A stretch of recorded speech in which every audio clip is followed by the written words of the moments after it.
Hello, my name's Robert Dean Steele, and we are praying and reading through the Psalms. Listen to what is said here in Psalm 52. Now, it has to do with the fact that David had been, of course, betrayed.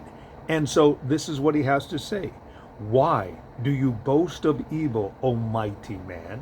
Why do you boast all day long? You are a disgrace in the eyes of God. So he's looking at an individual. He says, you make all these boasts and you make all these claims about yourself. But the reality of the situation is you're a disgrace in the sight of God.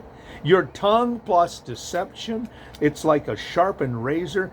You practice deceit. Now that comes directly from the heart. The mouth speaks what is in the heart.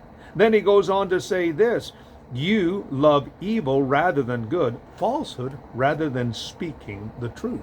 So the truth of the matter is that it is more palatable to speak to this individual loves to speak lies than truth.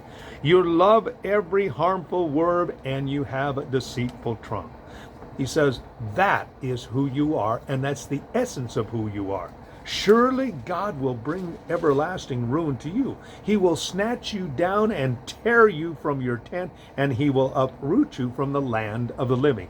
All that you are relying on is going to be taken from you, and even your life ultimately. The righteous will see and fear. They will laugh at him, saying, here now is a man who did not make God his stronghold, but trusted in his great wealth and grew strong by destroying others. There is going to be a day of reckoning and recompense, especially to those who use their wealth for the destruction of others. Jesus said it is harder for a rich man to go through the eye of a needle than to be saved. Then he goes on to say, but I am an olive tree, he says, flourishing in the house of the Lord. Why? Because I trust in God's unfailing love forever and ever. He says, you are going to prosper. You are going to be in health. And that's what John was also praying in 3 John 2. Why? Because of God's unfailing love that we put our trust in forever. That's the beautiful thing about coming to know the Lord.